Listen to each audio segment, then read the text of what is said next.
This is Mark and Charity Mornings. Mark and Charity Coffee Podcast for Tuesday, November the 23rd. Belleville, Ontario, Canada. Sun's out, but really cold. -5, -6 Celsius. Something like that. Feeling like minus 20? No. 20 degrees Fahrenheit. It's cold. Celsius it's here. Chilly. Canada. It's chilly today. That's okay. It's the end of November. Exactly. Coming up, 4 holiday trends of 2021 we had on the show this morning. Why the American Thanksgiving may again become the focal point of this weekend rather than Black Friday. But right off the top, the guy in Australia who didn't listen to Adele's album and she got up and walked out on him. And we bring it up because in our day and age of 24-hour news and all of the focus centered on celebrities when they do something good, bad, indifferent, it gives rise to the people that don't like Adele or who think celebrities are overblown that, oh, they threw the fit. But then it came out that the guy didn't even bother to listen to the album. No. Which is, when we do an interview with somebody, we at least like to look it up. We don't need to know it in depth. You don't want to go in cold. But on the other you hand, want to have an idea what you're going in and talking about and have an opinion and a side to it, a thought to put towards it. Certainly. Then we find out that this guy from Australia was the only guy from that entire island, that entire continent. From Australia. That was allowed to speak to her. Flew to Britain for his company that paid close to $1 million for the rights to not only the interview, but also the Oprah special. interview. Like everything that went with it. Rode on this guy. He didn't bother to listen to the album. Admitted that when asked by Adele what he liked about the album, she got up and walked out. And now you tell me there's another side to it. There's more to the story. There is. So yes. Matt Doran, very well known in Australia, flies over. And we talked about this morning, and we were both aghast at, why didn't you listen to the flight? If nowhere else, the flight, what are you going to do? Yes, you probably sleep, but put your buds in, you can listen to it. It's not a puddle hopper. No, you have some time. Listen, we just could not fathom why you had not listened to it. And then to tell her you hadn't listened to it, just you think, the gal on the, who has the nerve to say that to Adele? I haven't heard it. Yeah. He has been suspended for 2 weeks, by the way, too. Yes, he came back. And again, the question was asked, why wouldn't you fire him? Yeah. If everything was riding on your shoulder, on this person's shoulders, why is he suspended and not fired? All the people in this media company that you can choose to fly over there, why this guy? And didn't he realize that, okay, I got a plum position here? Why wouldn't you take it to the limit? But you and say, the nerve. He says what? He says what? Okay, so he apologizes. Right. Of course. Of and course. I say this to you. I said he made that statement that he unequivocally and is mortified. So he apologizes and he's so embarrassed by this. And you're like, what is, you scoff at that. Yeah. But apparently it goes on to say when he sat down with Adele to interview her, he was unaware that he'd been emailed a preview of her unreleased album. So the album came out last Friday. Right. And typically when that happens, as you know, if they're trying to promote it, yes, people in the media tend to get an early copy. Promotional copy. A preview of it to listen to. Yeah. He was unaware that had been emailed to him to listen to. So that's why he went in that way. He didn't realize it had been out. He didn't realize others had actually heard it. He didn't think he was any different than anybody else. He thought he was just going to go in, get her thoughts on it, get a hint. Okay, can you give us what this album's going to be about? Tell us about. Didn't realize that he had been sent the copy to listen to. So I feel bad for him that way, but at the same time, how did you miss the email? No, yeah. You got people. How did you miss that email that they sent you? Yeah.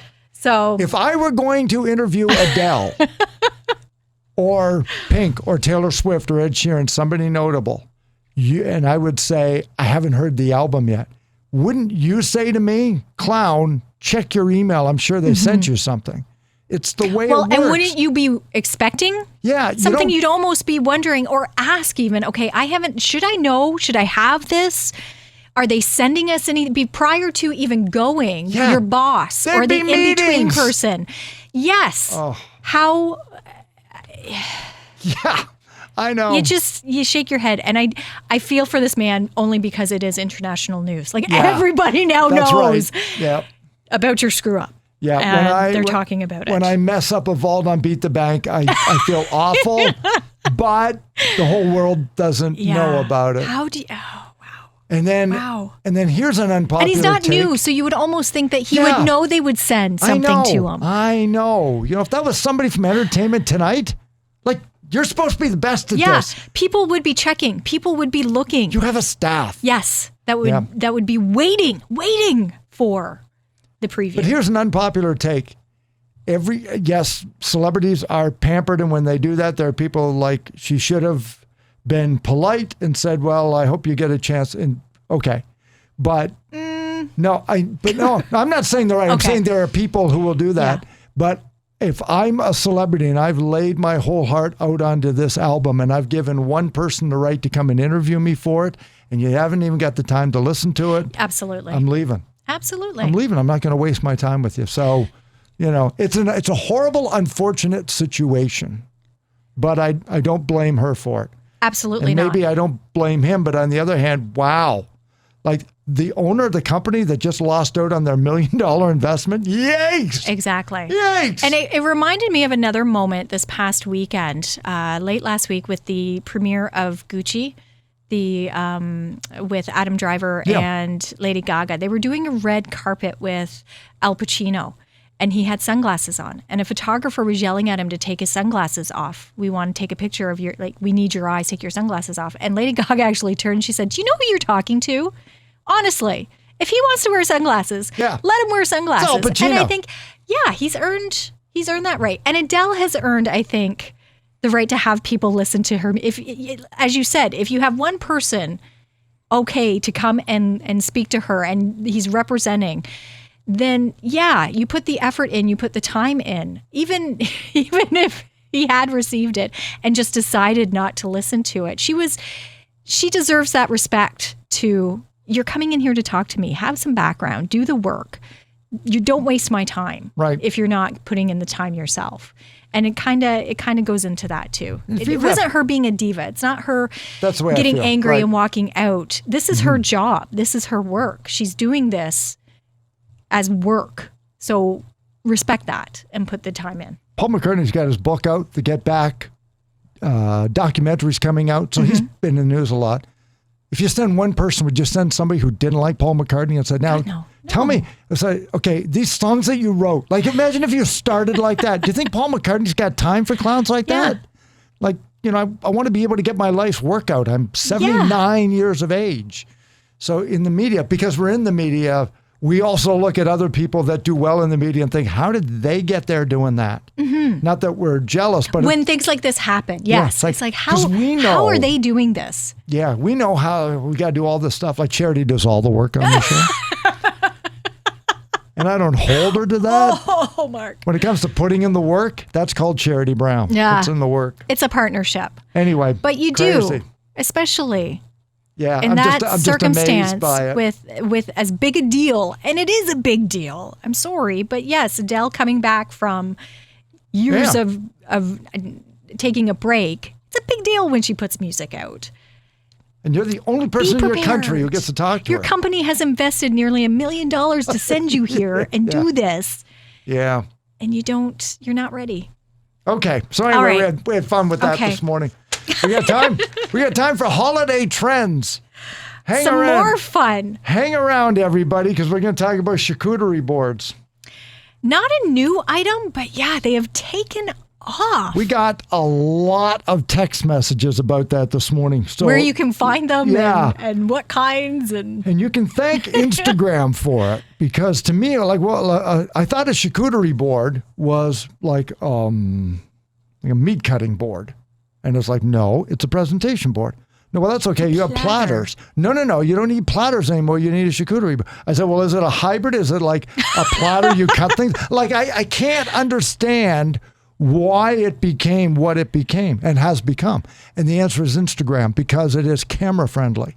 Oh, it's a beautiful way to display. So you show but it's got all the food on it. Yes. And then it's like, ooh, where do I get one of those? That's a charcuterie board. Pretty well anywhere now. Yeah. I want to say almost every store I've gone into recently, there's been a display So if of you charcuterie boards. And I walk up and I'm like, I can't make that. But you can't do make that. what? You can't make the board? I can't make the board. I looked at it, I'm like, that's just a piece of wood. No, it's not. It's not, no. It is a beautiful display piece. And the way that you showcase the food on Exactly. it. It does shapes and fruits on the outside, looks vegetables fancy. on the inside. It looks like you've put the work in. That's right. It doesn't look like a dollar store platter with Santa's face that you put underneath the cheese when you lift it. Yeah. Right. No. Exactly. So if you love the people coming to your house, you have to have a charcuterie board. That's a new thing. Okay. The other thing is the type of food that you order. So with the new emphasis on plant-based foods, you're going to find a lot of the turkey, potato, gravy, and buns that was forever the staple of the holiday season maybe moved along. And I know you're making the face, and the thing is, I'm not saying it to you. I'm saying if you invite 12 people over, you better be aware that not all 12 of them, I can almost guarantee you statistically, are not going to want meat and potatoes. And you do cater to the people you're having over, of course, and you want to add some new stuff, absolutely. But yeah, I like my turkey and potatoes and 2021. The other one too is with the pandemic, having ordered a lot more food to be delivered. Yes. Because we didn't make our own foods and we couldn't shop and all We've of that. been doing that with our pandemic. extended family for a few years. Yeah. Not only that, but it really lifted the stress and the anxiety and the time away. You're spend all your time in the kitchen cooking and the rest of your family's mingling and visiting. And it kind of got to the point where it was, why? Yeah, why but are we doing that? We all want to visit. We all want to enjoy it. One of the new trends, though, is like the actual Christmas dinner is going to be purchased, cooked, and delivered. Yeah. Could you do it? The actual, like Christmas Day? Like when you think about It's one thing to Grandma, have a Christmas gathering. Yeah, Grandma starts slaving on about the 20th of December, but you can taste the love in the meal. Absolutely. Absolutely. That's My extended Christmas. family, when there's extended family there and like a group, like I'm talking 50 people, like a big group, we order in. We get it. You we do? get it. We get Okay. it ordered. Christmas Day at my parents' house. No. Yeah. Yeah. But my I daughter, can- in a I can heartbeat, do I that. can see her because that's the way she lives. And, there'd be a ring at the doorbell. And what's there? She said, well, I ordered some food from a restaurant across town because it's free delivery today. So I'm thinking, would she want you what did you order? But would she want you to do that? If she came home for the holidays and would she want you to order out or would she That's a good prefer question. or love to ask have her the today. home cooked meal? Because I think that's the difference. If she was hosting, yes, I could see her ordering in. As And millennials, I yeah. would be tempted to do that too because I've only cooked a few birds, not many, and I would probably be stressed out and worried about it. And I would rather just, you know what, I'm going to order this and we'll bring this in and do this. I'll do the desserts and another piece of the meal. But Yeah. I just think as millennials grow up, that might be a common thing to do because they want to spend more time with their guests. Exactly. And and then the cleanup afterwards, which is monumental. And then finally, easier. when it comes to alcohol and non-alcoholic, the newest trends is apples and pears. I love that. Apples and pears. So alcoholic and so apples showing up in spikes seltzers and beer and cocktails, and pears are being paired, no pun intended, with things like whiskey cocktails with a pear or a pear syrup included in there, just to give you a little bit of a zap Wow. over the holiday season. That so sounds those are very four of the interesting. holiday trends that we talked about on the show this morning.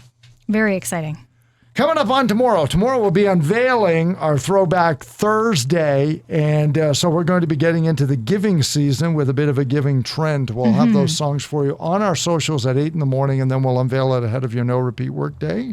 And that, of course, is after the big shopping weekend. Giving Tuesday to follow Black Friday, of course, and Cyber Monday. And we said this morning, instead of, and you made a very valid point, instead of giving what's left, intentionally give this year. So make it part of, if you're going to spend money this weekend, allot some to shop and allot some to give. So you know what you're going to give.